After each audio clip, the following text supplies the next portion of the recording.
जय श्री कृष्णा।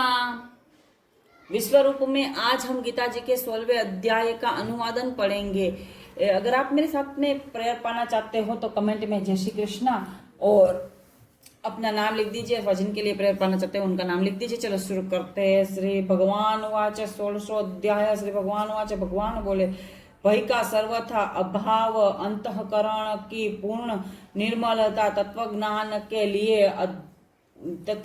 के लिए ध्यान योग में निरंतर दृढ़ स्थित और सात्विक दान, इंद्रियों का दमन, भगवान, देवता और गुरुजनों की पूजा तथा अग्निहोत्र आदि उत्तम कर्मों का आचरण एवं वेद शास्त्रों का पाठन पठन तथा भगवान के नाम और गुणों का कीर्तन, स्वधर्म पालन के लिए कष्ट सहन और शरीर तथा इंद्रियों के सहित अंतःकरण की सरलता, मन वाणी और शरीर से किसी प्रकार भी किसी को कष्ट न देना, यथार्थ और प्रिय भाषण, अपना अपकार करने वाले पर भी क्रोध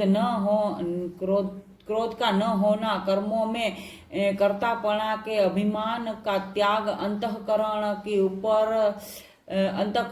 की उपरति अर्थात चित्त की चंचलता का अभाव, किसी की भी निंदा न करना, सब भूत प्राणियों में हेतु रहित दया, इंद्रियों का विषयों के साथ संयोग होने पर भी उनमें आसक्ति का न होना, कोमलता, लोक और शास्त्र में विरुद्ध आचरण में लज्जा और व्यर्थ चेष्टाओं का अभाव, तेज, क्षमा, धैर्य, बाहर की शुद्धि एवं किसी में भी शत्रु भाव का न होना और अपने में पूज्यता के अभिमान का अभाव, ये सब तो हे अर्जुन देवी संपदा को लेकर उत्पन्न हुए पुरुषों के लक्षण है। हे पार्थ, दंभ, घमंड और अभिमान तथा क्रोध, कठोरता और अज्ञान भी ये सब आसुरी संपदा को लेकर उत्पन्न हुए पुरुषों के लक्षण है। देवीय संपदा मुक्ति के लिए और आसुरी संपदा बंधन के लिए मानी गई है। इसलिए हे अर्जुन, तू शोक मत कर, क्योंकि तू देवी संपदा को लेकर के उत्पन्न हुआ है। हे अर्जुन, इस लोक में भूतों की सृष्टि यानी कि मनुष्य समुदाय दो ही प्रकार का है, एक तो देवी प्रकृति वाला और दूसरा आसुरी प्रकृति वाला। उनमें से देवी प्रकृति वाला तो विस्तार पूर्वक कहा गया। अब तू आसुरी प्रकृति वाले मनुष्य समुदायों को भी विस्तार पूर्वक मुझसे सुन।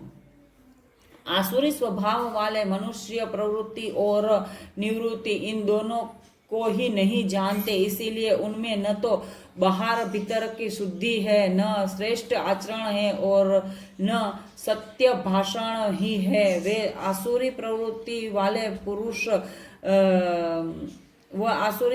वाले मनुष्य कहा करते हैं कि जगत आश्रय रहित, सर्वथा असत्य और बिना आश्रय के अपने आप केवल स्त्री पुरुष के संयोग से उत्पन्न है। अतएव केवल काम ही इसका कारण है, इसके सिवा और क्या है। इस मिथ्या ज्ञान को अवलंबन करके जिनका स्वभाव नष्ट हो गया है तथा जिनकी बुद्धि मंद है, वे सबका अपकार करने वाले क्रूर कर्मी मनुष्य केवल जगत के नाश के लिए ही समर्थ होते हैं। वे दंभ, मान और मद से युक्त मनुष्य किसी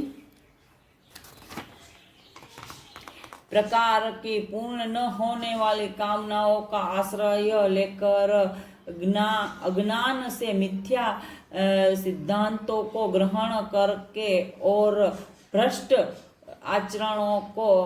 आचरणों को धारण करके संसार में विचरते हैं तथा वे मृत्यु पर्यंत रहने वाली असंख्य चिंताओं का आश्रय लेने वाले विषय भोगों के भोगने में तत्पर रहने वाले और इतना ही सुख है इस प्रकार मानने वाले हैं, वे आशा की सैकड़ों फांसियों से बंधे हुए मनुष्य काम क्रोध के परायण होकर विषय भोगों के लिए अन्याय पूर्वक धनादि पदार्थों का संग्रह करने की चेष्टा करते हैं। वे सोचा करते हैं कि मैं आज यह प्राप्त कर लिया और बस इस मनोरथ को प्राप्त कर लूंगा। मेरे पास यह इतना धन है और फिर भी यह जो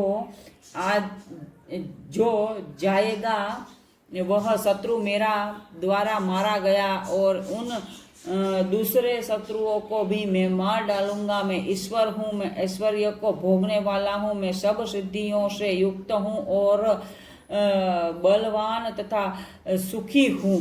मैं बड़ा धनी और बड़े कुटुंब वाला हूँ, मेरे समान दूसरा कौन है। मैं यज्ञ करता हूँ, दान दूंगा और आमोद प्रमोद करूंगा। इस प्रकार अज्ञान से मोहित रहने वाले तथा अनेक प्रकार से भ्रमित चित्त वाले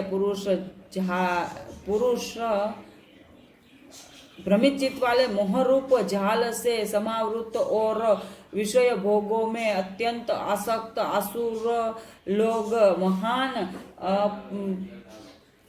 महान अपवित्र नरक में गिरते हैं। जय श्री कृष्ण।